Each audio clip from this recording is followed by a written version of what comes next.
worksheet's honestly the stupidest thing ever. Half the stuff isn't in AMSCO or by the people. It's like the 1810s was the most boring time period ever.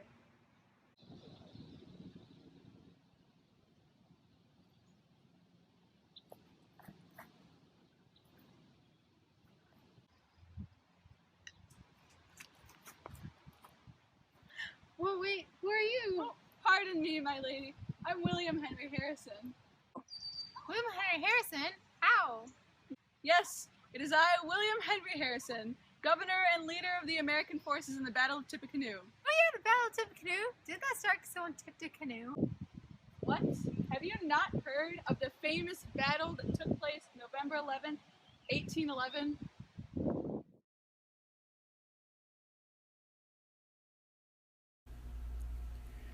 American forces fought against the Native American forces led by none other than Tecumseh. While the battle was fought because of territorial disputes, the British were to blame. They gifted the Native Americans with ammunition and supplies, which only worsened our relations with them. Not to mention, British interference didn't help the natives. They lost anyway.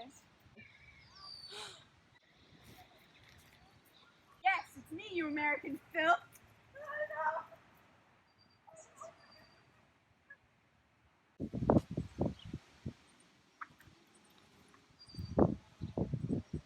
Ooh, money. Just my lucky day. Excuse me, sir. Is this yours? No, it's the bank's. See, I'm Thomas Tucker. I'm the Treasurer of the United States during, 1811. But you see, it was very important in 1811 because the first bank that Alexander Hamilton chartered in 1791 expired in 1811. The thing is that the bank is so needed to keep the economy stable, but Madison and the rest of the Democratic Republicans don't think it's needed. We can only hope that Madison will see the usefulness of this bank. Well, I have to go. Being the Treasurer of the United States, a lot of work. Bye.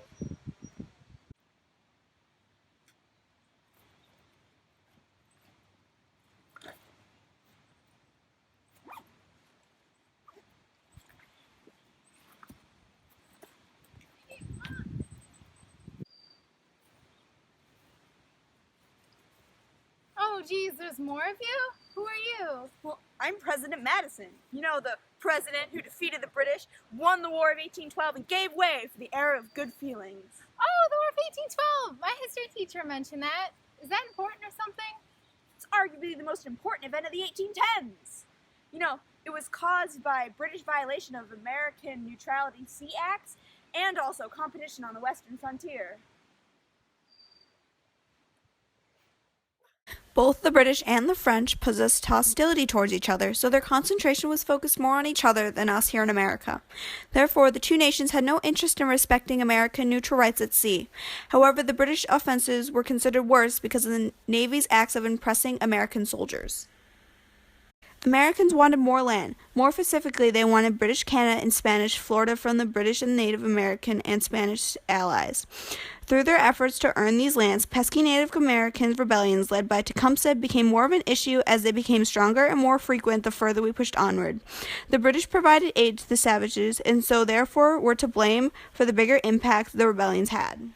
While these reasons both provided a means for the war, all America needed now was for people to get excited about warfare. Hence, the War Hawks were created. They were a ground of young and motivated Democratic Republicans who argued that the only way to defend American honor, gain Canada, and destroy Native American resistances was to go to war with Britain. And they convinced Americans to go to war, right? That's the War of 1812. They convinced some Americans, like the southern and western states, to go to war, while the New England states voted against it. Despite their efforts, the War of 1812 began in, 1812. The war was a bloody one, in which there was a lot of important battles. The invasion of Canada, for example, in which America burned British government buildings.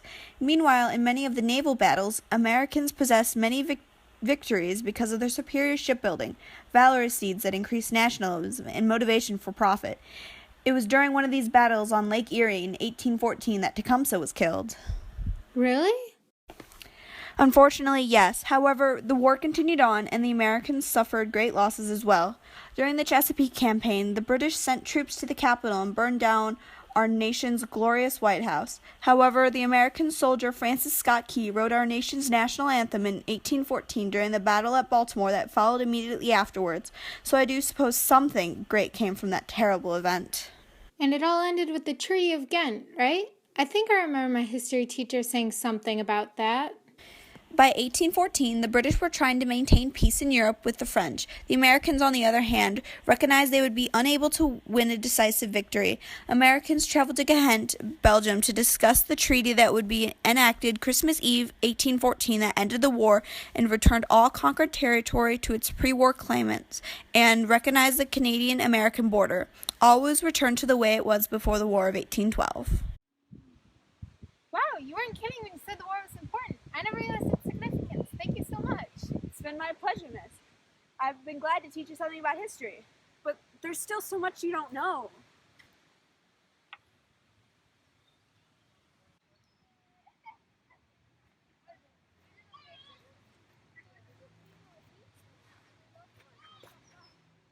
Secret Journal of the Hartford Convention.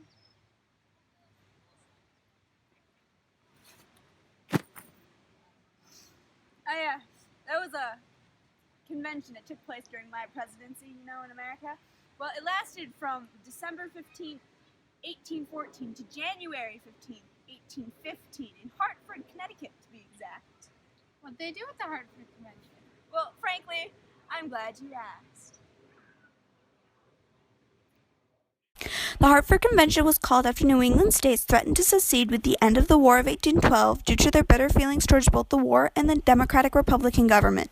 It was at that time that radical Federalists in New England urged for an amendment to the Constitution allowing for a vote on secession, causing a convention to be called to Connecticut in 1814. Oh, wow. Just because of that?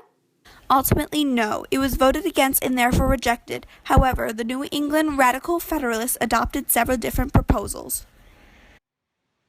Like 2/3 vote from both houses for any future declaration of war?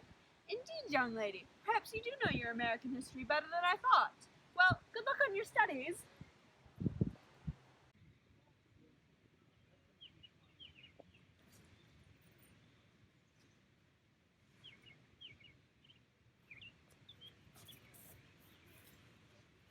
Oh, geez. I hope this isn't a real dagger. Well, of course it's a real dagger. This fought off many Brits in its time. Isn't that true for all old weapons? Well, this one is special. It played a very important role in the Battle of New Orleans, which is a very, very important battle of the War of 1812. The battle was fought from January 8th to January 18th, 1815, just 15 days after the conclusion of the Hartford Convention. Yes, the treaty was signed without my knowledge, so the battle raged on, ending up being one of the most crucial and one-sided battles of the war, with American soldiers winning easily. Despite that, it provided a boost to popularity that would allow myself to later become president. Think about the big picture, darling. Plus, it would give our country enough nationalism to be able to protect its shores with pride. Haven't you ever heard of the Monroe Doctrine? It sounds familiar. Well, the answer to your question is simple, but it isn't my explanation to give. This, however, will lead you in the right direction. It's been a pleasure, miss. Wait, what does this mean?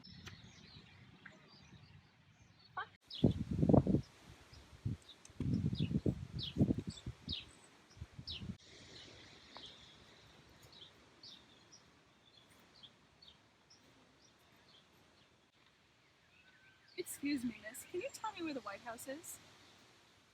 The White House is a ways away from here, to be honest. Who are you? Oh, why? I'm glad you asked. My name is President James Monroe. I created the Monroe Doctrine, helped establish the Missouri Compromise, and ushered in an era of good feelings. Era of good feelings? What's that? I must have skipped that chapter of AMSCO. Well, allow me to explain. Only one of the best instances of nationalism in history. After the War of 1812, the country was suddenly filled with a sense of optimism and pride, despite the current conflict over tariffs, the National Bank, internal improvements, public land sales, and sectionalism over slavery. It actually ended up lasting from 1816 all the way until the Panic of 1819. Not only did this mark an important turning point in America's positivity, but it was also a huge win for my political party, the Democratic Republicans. While we did decide to keep a few Federalist law and policies, a majority would be changed, and the Federalist Party would eventually fade into oblivion. Wow, Little Pride could have such a large impact. Ah, yes. Good times. Wait, I need to know more. You made the Monroe Doctrine, right? Ah, yes. One of my greatest accomplishments. It made America a foreign power and got Europe out of the country, ridding us of those horrid Brits. Ah, good times.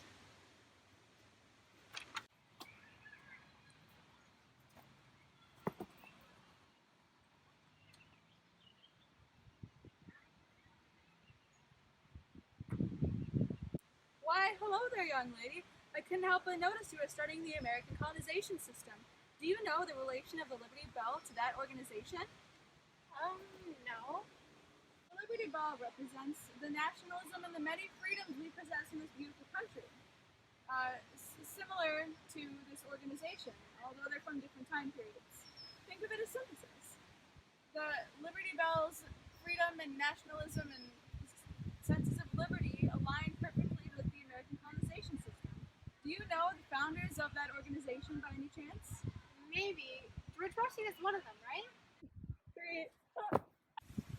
Why, the first president of the United States died long before the American Colonization Society was established in 1816. I founded the organization, along with 3 others, of course. And who are you? Hi, I'm Henry Clay. Clearly you haven't been keeping up on your studies, have you? Allow me to help you learn something about the American colonization system. The American Colonization Society was an organization that bought land in Africa and then paid to send free African Americans there. And it was a way to get them back to their country. A gift, almost. Wow, that sounds lovely. How nice of them to do that.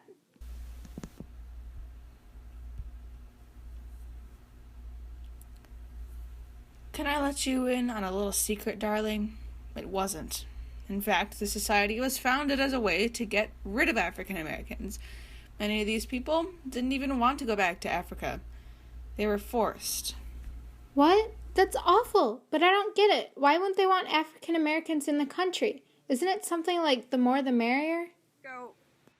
Sadly, no. I wish more people thought like you, but immigration into the country was increasing more, so America as a whole became more aggressive toward other races. Oh, that's awful. I never would have guessed. That's interesting, though. You know what's even more interesting? My American system. It greatly improved the country, and it made America great again. First, we would have internal improvements. Canals and roads are paving the way for the future. They would offer more opportunities to trade with the West and faster travel to the new lands that were won in the War of 1812. But unfortunately, Madison, who was president at the time, didn't want the Federalist government to pay for the improvements, so the state governments had to pay. And the next part, protective tariffs. These tariffs will boost America's economy to heights we've never seen them before. Americans buying American products. Isn't it a beautiful sight? The Bank of America, the best part of my plan. The bank, part of your plan. I do recall that I was the one who started the Second Bank of America. You may be right, but I'm the one who knew it would stabilize the economy. Common knowledge, Clay. Even the most potent enemies such as I could see that.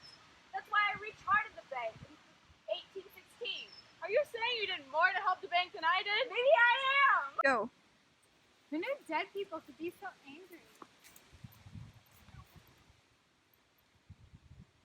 Nothing to know. You're back.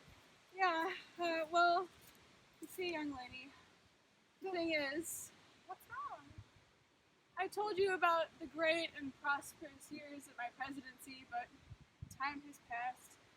The Panic of 1819 is upon us.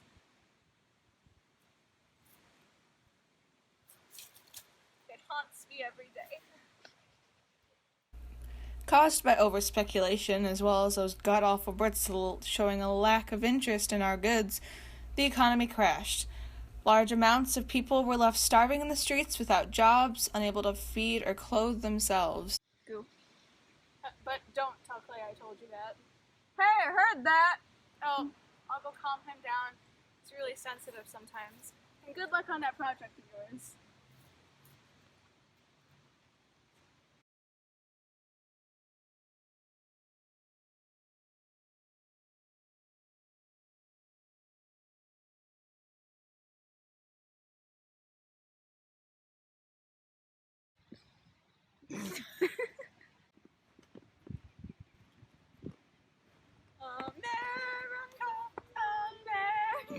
Why, the first president of the United States long before the American... What?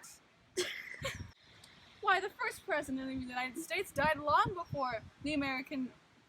Congress. Oh, you're gonna need to go over there. I'm not going to. Okay, wait.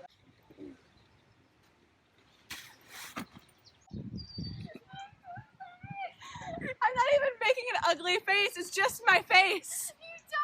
And also conflicts on the western frontier.